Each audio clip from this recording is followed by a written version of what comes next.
گیارہ فروری ایران کا قومی دن ہے۔ اپنی آزادی کو حاصل کرنے کے لیے ایرانی عوام اور ایرانی علماء کی بے مثل قربانیوں سے انکار نہیں کیا جا سکتا۔ اس دن ملت ایران نے ایک طویل جد و جہد کے بعد اپنی جمہوری آزادی حاصل کی۔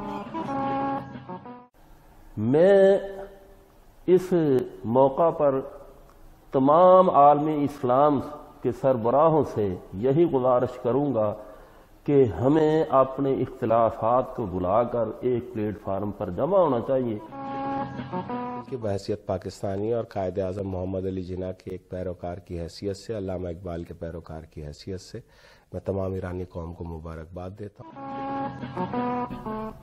انقلاب کی 40ویں سالگرہ خود ایک بہت ہی خوش آئند بات ہے، اس کی بہت بڑا کامیابی اور کامرانی ہے۔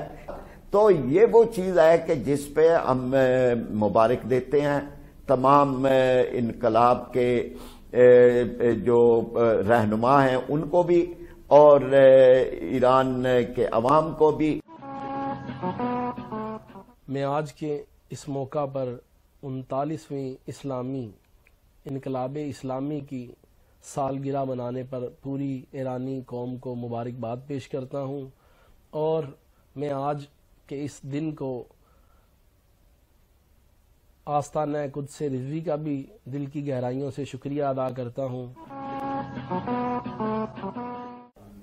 میں مبارکباد پیش کرتا ہوں، اور جس طرح انہوں نے اندرونی اور بیرونی خطرات کا مقابلہ کیا اس کو سلام عقیدت پیش کرتا ہوں۔ من فقیر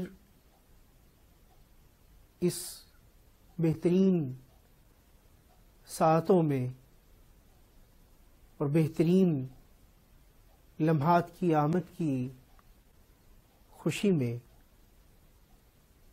تمام احباب ذی وقار کی خدمت میں مبارکباد پیش کرتا ہے۔